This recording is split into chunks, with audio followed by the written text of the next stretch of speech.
সাগরের তলায় লুকিয়ে থাকা সবচেয়ে ভয়ঙ্কর অস্ত্র কোনটা বলুন তো? আজ আমরা ঠিক সেই আধুনিক টর্পিডোর দুনিয়ায় ডুব দেব, এমন এক অস্ত্র যা কিনা নিঃশব্দে একটা গোটা নৌবহরের ভাগ্য বদলে দিতে পারে। চলুন এর ভেতরটা একটু তলিয়ে দেখা যাক। তো এই যে আধুনিক টর্পেডো, এটা আসলে কি জিনিস? সহজ কথায় বললে এটা হলো পানির নিচে চলার জন্য তৈরি একটা হাইটেক মিসাইল। এর একটাই কাজ, জাহাজ বা সাবমারিনের ওয়াটার লাইনের ঠিক নিচে গিয়ে আঘাত করা আর ওটাকে পুরোপুরি ধ্বংস করে দেওয়া। মানে আজকের দিনে আন্ডার ওয়াটার ওয়ারফেয়ারের সবচেয়ে গোপন আর কাজের অস্ত্র এটাই। কিন্তু আসল প্রশ্নটা হলো, কি এমন আছে এর মধ্যে যা এটাকে এতটা স্মার্ট আর এতটা মারাত্মক করে তোলে? মানে কিভাবে এটা নিজের টার্গেট খুঁজে বের করে আর তারপর সেটাকে ধ্বংস করে? চলুন এই ব্যাপারগুলোই এবার একটু ভেঙে দেখা যাক। পানির নিচের যুদ্ধে এখন কিন্তু টর্পেডোই শেষ কথা। আর ঠিক এই কারণেই দুনিয়ার বড় বড় সব নেভি বিলিয়ন বিলিয়ন ডলার ঢালছে এদের পেছনে। লক্ষ্য একটাই, টর্পেডোগুলোকে আরও ফাস্ট, আরও স্টিলদি আর আরও বেশি দূরপাল্লার করে তোলা। আধুনিক টর্পেডোগুলোকে কিন্তু মূলত দুটো ভাগে ভাগ করা যায়।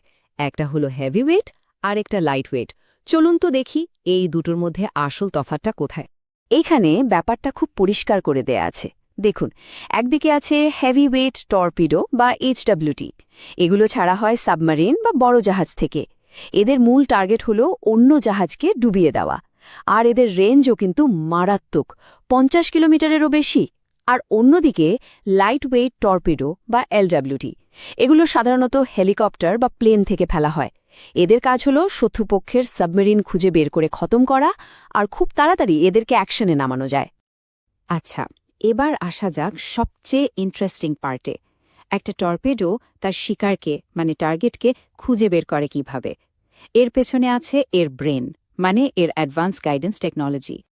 দেখুন, টার্গেট খোঁজার মূলত 4টে প্রধান উপায় আছে। প্রথমটা হলো অ্যাকাউস্টিক হোমিং, মানে সোনার টেকনোলজি ব্যবহার করে শব্দের উপর ভিত্তি করে টার্গেট খোঁজা। এরপর আছে ওয়্যার গাইডেন্স, যেখানে একটা তার দিয়ে সাবমারিন থেকে টর্পিডোকে কন্ট্রোল করা হয়। 3 নম্বরে আছে ওয়েক হোমিং, যেটা জাহাজের পেছনে তৈরি হওয়া পানির স্রোত বা আলোড়নটাকে ফলো করে। আর সবশেষে সবচেয়ে আধুনিক যেটা, অটোনোমাস গাইডেন্স, মানে এআই এর ব্যবহার।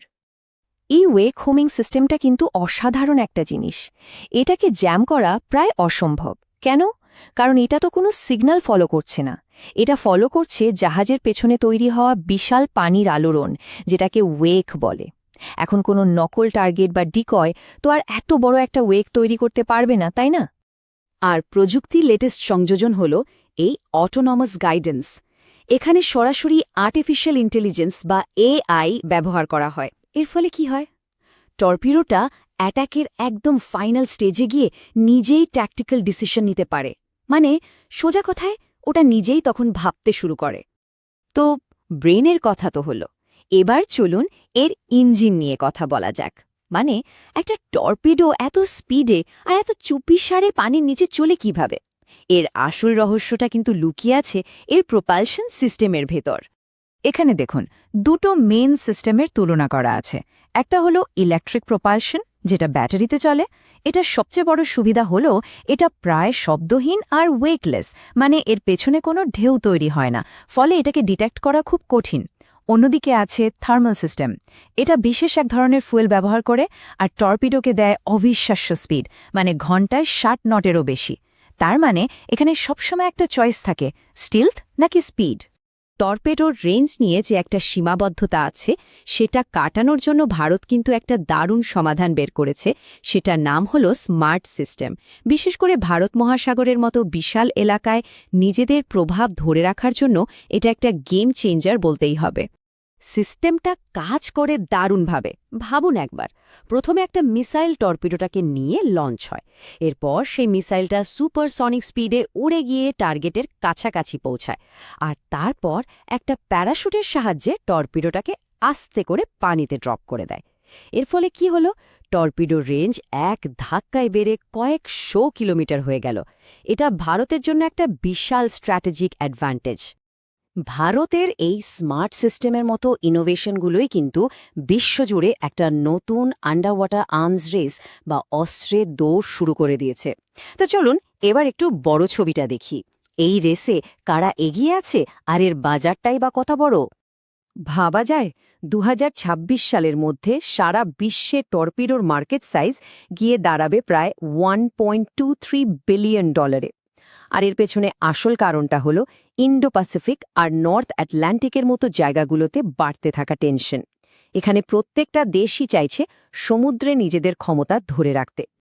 আর এই বিশাল বাজারের মূল খেলোয়াড় কারা? আমেরিকার লকহিড মার্টিন, যুক্তরাজ্যের BAE সিস্টেমস, ফ্রান্সের নেভেল গ্রুপ আর অবশ্যই ভারতের ভারত ডাইনামিক্স। এই কোম্পানিগুলোই কিন্তু টর্পিডো টেকনোলজির ভবিষ্যৎ ঠিক করছে। তাহলে সব মিলিয়ে আমরা কি দেখলাম?